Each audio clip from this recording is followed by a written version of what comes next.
আপনারা শুনছেন India online news, প্রতিদিন রাত দিন 7 দিন।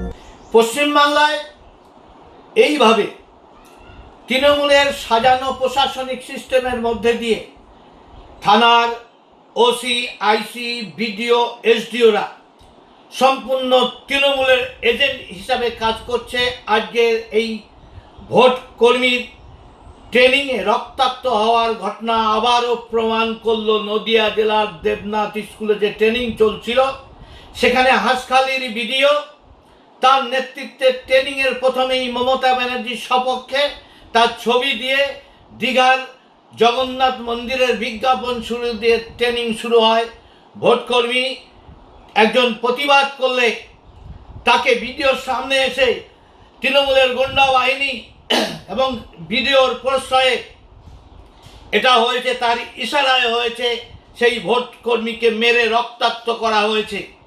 এরপরও নির্বাচন কমিশন যদি মনে করে সুস্থ অবস্থা দিয়ে এই সরকারকে গতিতে রেখে নির্বাচন করা কখনই সম্ভব না। অতীতে ওই হাঁসখালির ভিডিওই আমার লোকসভা নির্বাচনের সময় ইভিএম গায়েব করা বা টেম্পারিং করার ষড়যন্ত্র করেছিল এবং পরবর্তীকালে সে এমন মেজাজ, তিনি লাট সাহেবের মতো আচরণ করছিলেন, আমার সামনে সিগারেট ফুঁকছিলেন, এক ধমক মেরেছিলাম। তাতে দেখা গেছে এই তৃণমূলের ভিডিও একজন ক্রিমিনালের সঙ্গে যুক্ত আছে।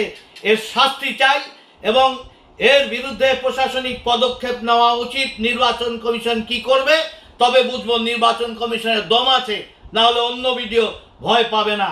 তাই আমরা মনে করি এই ভিডিওকে অবিলম্বে সাসপেন্ড করে অ্যারেস্ট করা উচিত।